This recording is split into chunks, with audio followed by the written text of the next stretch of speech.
Penetapan Menpora Andi Alfian Malarangeng dan Inspektur Jenderal Polisi Joko Susilo sebagai tersangka kasus korupsi boleh jadi merupakan kado akhir tahun yang mengejutkan. Ketika publik pesimis terkait pemberantasan korupsi, Komisi Pemberantasan Korupsi KPK unjuk taji menjerat 2 pejabat aktif sebagai tersangka.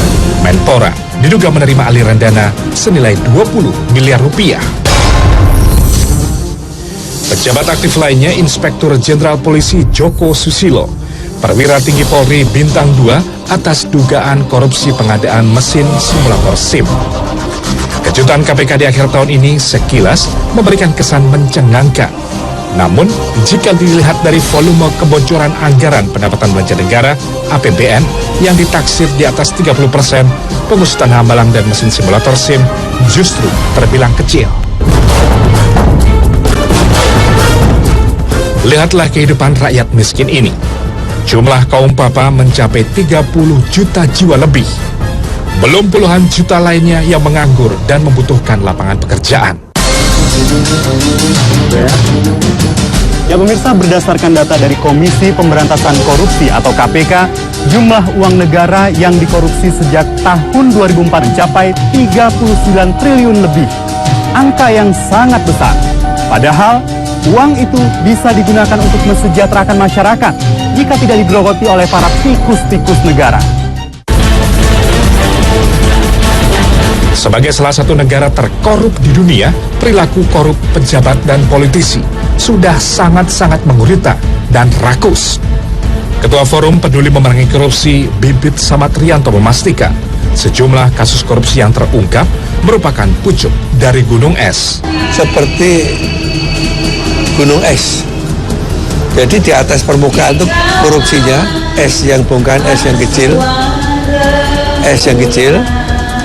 Kemudian yang di bawahnya itu es bongkahan es yang gede, itu juga merupakan penyebab timbulnya korupsi. Sehingga kalau kita hanya nangkepin orang saja, itu nggak akan cukup. Pendapat senada juga dikemukakan peneliti Indonesian Corruption Watch (ICW).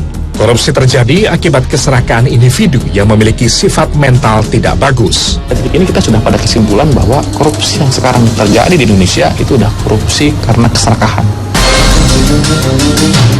Menurutnya, angka indeks korupsi Indonesia ke posisi 118 dari 130 negara versi Transparansi Internasional membuktikan bahwa Indonesia belum keluar dari kasus korupsi setelah 13 tahun reformasi berjalan. Fenomena ini suka atau tidak mempertegas adanya praktek kekuasaan yang korup dengan didominasi kekuatan partai politik. Pada lembar tahun 2012 misalnya, terungkap banyak kasus korupsi melibatkan anggota atau pengurus partai politik. Terhitung sejak pelarian bendahara umum Partai Demokrat Muhammad Nasaruddin yang terhenti di Cartagena, Kolombia, satu persatu terungkap ke ruang publik. Pada kasus Hambalang, sejumlah nama diseret ke penjara, baik dalam status tersangka maupun terpidana. Mulai dari Muhammad Nasaruddin, Angelina Sondah, Hartati Murdaya, hingga Menpora Andi Alfian Malarangeng. Tragisnya lagi, tindak korupsi dan praktek suap di bumi Pancasila ini tidak hanya melibatkan internal kolega partai, tetapi bisa dilakukan secara berjamaah dengan melibatkan kader lintas partai ataupun lintas fraksi. Maraknya kader partai terlibat kasus korupsi boleh jadi merupakan konsekuensi politik biaya tinggi di Indonesia. Akibatnya, para kader partai yang ingin tetap eksis membutuhkan modal besar untuk bisa bertahan, sekaligus dipilih lagi di masa mendatang. Celakanya, cara instan untuk mendapatkan uang cepat hanya bisa dilakukan melalui korupsi dan menerima suap. Tidak adanya budaya malu membuat praktek korupsi sebagai hal yang lumrah. Bahkan, di kalangan pegawai negeri sipil PNS, praktek korupsi menampakkan gejala kian rakus. Di Indonesia, suka atau tidak, batasan antara menjadikan koruptor sebagai musuh bersama atau the common enemy dengan menjalin kerjasama koruptor sebagai rekan kerja atau partnership belakangan kian kabur dan tidak lagi jelas. Presiden Susilo Bambang Yudhoyono memaknai korupsi pada dua hal. Korupsi yang dilakukan dengan sengaja dan korupsi karena ketidaktahuan. Pada kasus korupsi yang dilakukan pejabat karena ketidaktahuan, layak dibela. Seseorang pejabat bahwa yang dilakukan itu keliru dan itu berkategori korupsi, maka negara wajib menyelamatkan mereka-mereka yang tidak punya niat untuk melakukan korupsi tapi bisa salah di dalam mengemban tugas-tugasnya, tugas yang datang siang dan malam. Berbeda dengan pandangan Ketua KPK Abraham Samad, tidak ada istilah kebal hukum untuk pejabat yang terbukti maling uang negara.